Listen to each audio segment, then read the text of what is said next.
एक आम इंसान की कहानी जिसने 2 किताबों से जीवन की राह पाई। मैं भी एक आम इंसान था। सुबह से शाम तक की भाग दौड़, जिम्मेदारियां, चिंता, तनाव और मन में एक सवाल, आखिर ये सब क्यों हो रहा है? हर दिन ऐसा लगता था जैसे जिंदगी एक बोझ बन गई है। मंदिर गया, तांत्रिकों के पास गया, बड़े बड़े बाबाओं के प्रवचन सुने, पर मन की शांति कहीं नहीं मिली। फिर एक दिन किसी ने मुझे 2 किताबें दी, जीने की राह और ज्ञान गंगा। बिल्कुल मुफ्त थीं। सोचा देख लेते हैं। जैसे ही मैंने जीने की राह पढ़ी, ऐसा लगा जैसे मेरे मन के हर सवाल का जवाब उसमें था।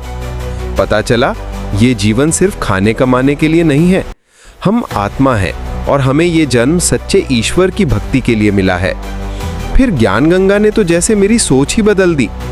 इसमें बताया गया कि असली भगवान वो है जो जन्म नहीं लेता। गीता में श्री कृष्ण खुद कह रहे हैं वो परमात्मा नहीं है। असली मोक्षदाता एक ही है जो सतलोक में रहता है और उसका नाम है कबीर साहिब। वही सच्चा परमेश्वर है। इन दोनों किताबों ने मेरी जिंदगी की दिशा बदल दी। अब मैं जानता हूँ मुझे क्यों जीना है, क्या करना है और कहाँ जाना है। और सबसे खास बात, इन किताबों के लिए ना कोई पैसा लगा, ना डोनेशन, बस सच्चा ज्ञान जो आत्मा को परमात्मा से जोड़ता है। अगर आप भी जीवन की सच्ची राह खोज रहे हैं तो एक बार जीने की राह और ज्ञान गंगा जरूर पढ़िए। आपको पछतावा नहीं, गर्व होगा।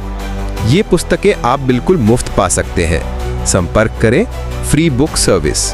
घर बैठे फ्री डिलीवरी सेवा उपलब्ध है। जागिए, क्योंकि जीवन दोबारा नहीं मिलेगा। सच्ची भक्ति अपनाइए और मोक्ष पाइए। नमस्कार दोस्तों, जब आप यहाँ तक वीडियो देख ही चुके हैं तो अब मिलिए अशोक यादव दी से, जो धमतरी 36 रोड से हैं।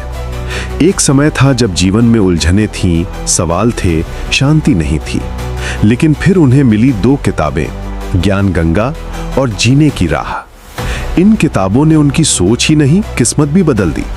उन्होंने संत रामपाल जी महाराज से नाम दीक्षा ली और पहली बार जाना कि कबीर साहिब ही वो पूर्ण परमेश्वर हैं जिनकी वाणी में मोक्ष का रास्ता है। आखिर उन्हें क्या लाभ मिला, आइए सुनते हैं उन्हीं की जुबान। दर्शकों, आज कलयुग के दौर में लगभग हर व्यक्ति नशे की लत में डूबा हुआ है और यह नशे की लत उसे इस हद तक विनाश की ओर ले जाती है कि 2 रोटी भी नसीब होना दूभर हो जाता है। दर्शकों, ऐसे ही कहानी थी छत्तीसगढ़ के रहने वाले अशोक यादव जी की। अशोक यादव जी बचपन से ही सभी पारंपरिक भक्ति साधनाएं किया करते थे, व्रत भी रखते थे और मंदिरों में भी जाते थे। लेकिन फिर भी इन्हें अपने जीवन में कोई शांति नहीं मिली और धीरे धीरे यह नशे की लत में भी चले गए। दर्शकों, अशोक यादव जी इस नशे की लत को छोड़ना चाहते थे, लेकिन यह चाहते हुए भी इसे छोड़ नहीं पा रहे थे। लेकिन दर्शकों, आज अशोक जी का कहना है कि जब से मैंने संत रामपाल जी महाराज की शरण ग्रहण की है, तब से मेरी नशे की लत हमेशा के लिए छूट गई है। दर्शकों, क्या ऐसा वाकई में हो सकता है कि जिस नशे को छुड़वाने के लिए सरकार नशा मुक्ति केंद्र खुलवाती है, अलग अलग संस्थाएं बनवाती है, लेकिन फिर भी लोग नशा छोड़ने में असमर्थ रहते हैं? उस नशे को क्या संत रामपाल जी महाराज अपने ज्ञान और अपने आशीर्वाद मात्र से ही छुड़वा रहे हैं? आइए जानते हैं इसके पीछे की सच्चाई क्या है। सुनते हैं अशोक यादव जी की कहानी, उन्हीं की जुबानी। नमस्कार सर। नमस्कार सर।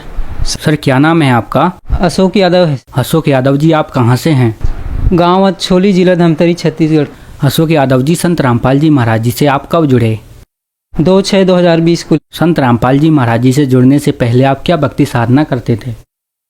मैं तो भक्ति साधना पूर्वजों के अनुसार और परंपरागत अनुसार, जैसे पूर्वज हमारे करते थे वैसे ही भक्ति साधना करता था।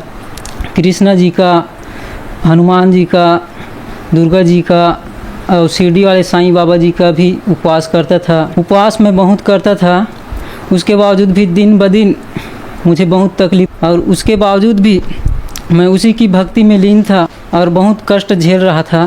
तांत्रिकों के पास भी गया हूँ और मेरा घर तो पूरा बर्बाद ही हो गया था। मैं पूरा शराबी बन गया था और इतने कम उम्र में 16 साल से दारू, सिगरेट, बीड़ी, गांजा उल्फा पूरा स्टार्ट हो गया था सर।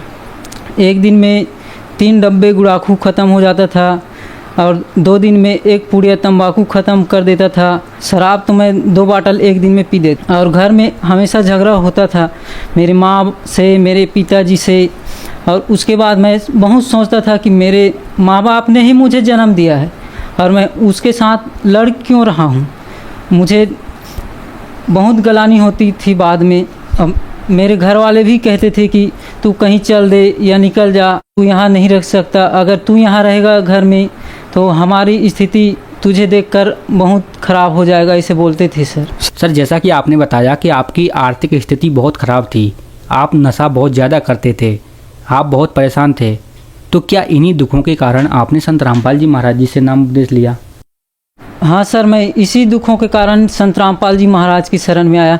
और मैं तो पहले तांत्रिकों के पास तो मेरा घर बंधन, जैसे तांत्रिक लोग हमारे घर में झाड़ा फूक भी बहुत किए, रामायण भी करवाए, हवन हुआ, रात भर हवन हुआ, पर हमें कुछ लाभ नहीं हुआ सर जी। और हवन हुआ उसके जस्ट दूसरे दिन ही हमारे घर में प्रेत बाधा चालू हो गया। पहले तो ठीक था, जब से हवन करवाया ना तब से ही प्रेत बाधा स्टार्ट हो गया। उस दिन से लगभग 5 साल हम कभी तो खाना नहीं खाए, ऐसे ही सो जाते थे। हमारे घर में दाल चावल कुछ भी नहीं रहता, पैसा भी नहीं रहता। हमारे 5 एकड़ का प्लाट है और इतने में हम इतना गरीबी स्थिति, आर्थिक स्थिति इतना कमज़ोर था कि हम घर में एनी टाइम लड़ते थे, झगड़ते थे। मैं घर से निकल गया था, मेरे पिताजी बोले कि आप इतने शराबी हो गए हो तो आप हमें कैसे पालोगे, तो कहीं निकल जाओ, तुम अपने खुद ही कमा लो, खुद ही खा लो, ऐसा करके मुझे घर से निकाल दिए थे। तो मैंने अपने मामा के गांव काम करने गया था और वहाँ एक संत रामपाल जी महाराज का शिष्य है, उसका दुकान है, तो मैं वहीं गया और बैठा था और देखा कि ज्ञान गंगा बुक है, जीने की राह बुक था उसके दुकान पे। मैंने पूछा, भैया एक क्या चीज़ है, इससे बोले। तो उसने बताया कि ये जीने की राह, जीने की हर स्थिति को बताता है और ज्ञान गंगा आप खोल कर खुद देख लीजिए, ऐसे बोले सर। तो मैंने पूरा देखा और वहाँ से बुक लिया, संत रामपाल जी महाराज के शिष्य से बुक लिया और घर में आकर उसका अध्ययन किया। उसके बाद मैंने टीवी में सत्संग भी देखा। उसके बाद मैं संत रामपाल जी महाराज से नाम दीक्षा लिया।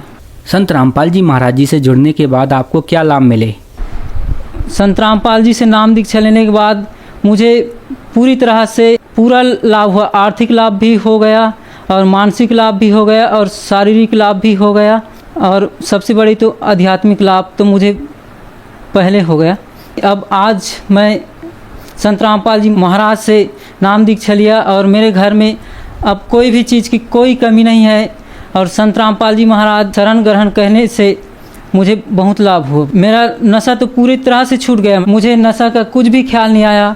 और मेरे और लाभ तो मुझे, मेरी पत्नी है, उसको सिकलिन था सर और उसको गर्भ के समय बहुत दिक्कत हुआ, ब्लड कम था और उसको डिलीवरी के टाइम ना डॉक्टर लोग तो हाथ खड़े कर दिए थे कि आप इसको क्या खिलाते हो, क्या पिलाते हो, इसको ले जाओ अपने घर, ऐसे बोल रहे थे सर। तो मैंने संत रामपाल जी महाराज जी से प्रार्थना लगाए, हे मालिक तुम तो दया के सागर हो, परमात्मा तुम ही जानो, तुम ही डॉक्टर, तुम ही सब चीज़ हो, मेरे पास तो कुछ भी नहीं है।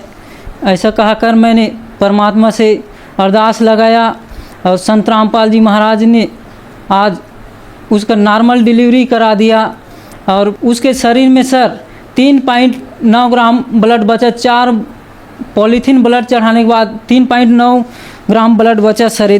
जिला हॉस्पिटल से उसका रिपोर्ट है सर। सिकल सेल का बीमारी था, उसमें ब्लड नहीं बनता और ज़िंदगी भर मेरी पत्नी को दवाई लेना पड़ेगा, ऐसे बोल रहे थे सर डॉक्टर लोग। मैंने कुछ नहीं किया, मैंने संत रामपाल जी महाराज से प्रार्थना लगाया। उसके बाद मुझे तो लाभ होना चालू हो गया।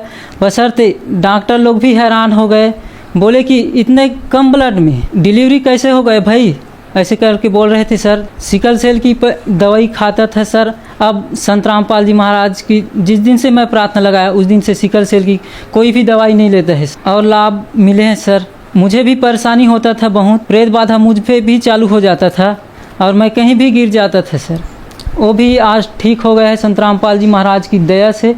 संत रामपाल जी महाराज जी से नाम दीक्षा नहीं लिए थे, उससे पहले हमारी स्थिति बहुत माली हालत थी, बहुत गंभीर था, और आज हम संत रामपाल जी महाराज जी की दया से इतना खुश हैं और बढ़िया आराम से ज़िंदगी जी रहे हैं। अशोक जी, संत रामपाल जी महाराज जी की शरण में आने के बाद आपको बहुत सारे लाभ मिले। तो जो दर्शक आज आपको टीवी पर देख रहे हैं और वह भी संत रामपाल जी महाराज जी से जुड़ना चाहते हैं तो कैसे जुड़ सकते हैं? सर, टीवी चैनल में जो सत्संग चलता है उसमें पीली पट्टी आती है सर, उसमें आश्रम का नंबर रहता है, नाम रहता है, उससे ना संपर्क करके नाम दीक्षा केंद्र पूछकर नाम दीक्षा ले सकते हैं सर। धन्यवाद जी। सत श्री अकाल।